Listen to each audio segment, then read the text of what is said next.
Immerse yourself in the profound insights offered by Father Chuck Belmonte as he delves into daily reflections on various gospel passages from the Bible.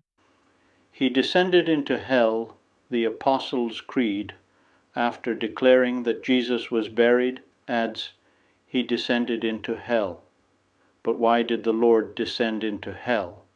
Of course, it is not the hell of Satan, according to the Catechism, to bring the gospel message of salvation to complete fulfillment.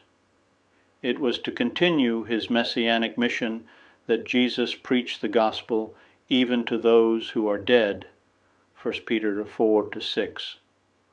While his body remained in the stillness of the tomb, Jesus went and proclaimed to the spirits in prison.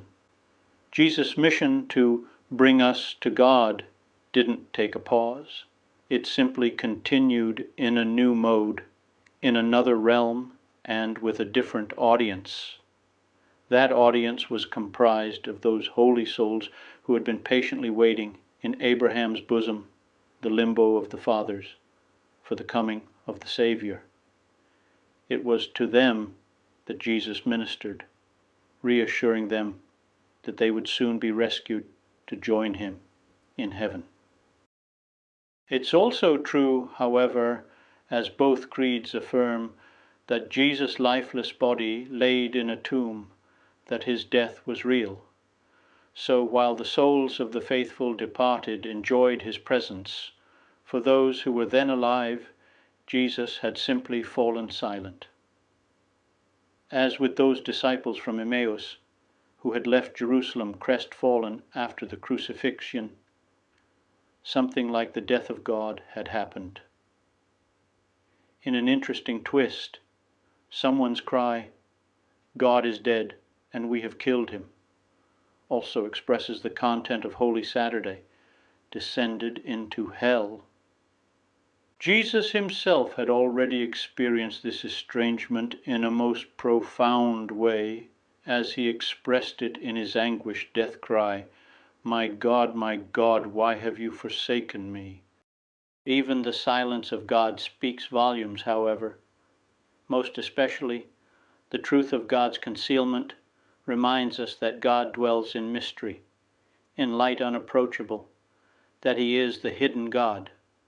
For God is also the silent, inaccessible, impossible to comprehend, and incomprehensible one that eludes us. Does all this not call for a humble response from us? Is this not an antidote against the kind of overfamiliarity with God that threatens to bring him down to a merely human level? God's transcendence throws into stark relief his amazingly great condescension in the Incarnation and the following events in Jesus' life. These mysteries, which were loudly proclaimed in the world by the preaching of the apostles, but were accomplished in the stillness of God, which is why even Satan was taken by surprise. But there's even more. The descent into hell not only reveals something about God, it also reveals something about us. As God's image bearers, we humans are communal in nature. Accordingly, deep down we carry the fear of loneliness, the anxiety of a being, one that can only live with a fellow being. Death is a door through which we can only walk alone.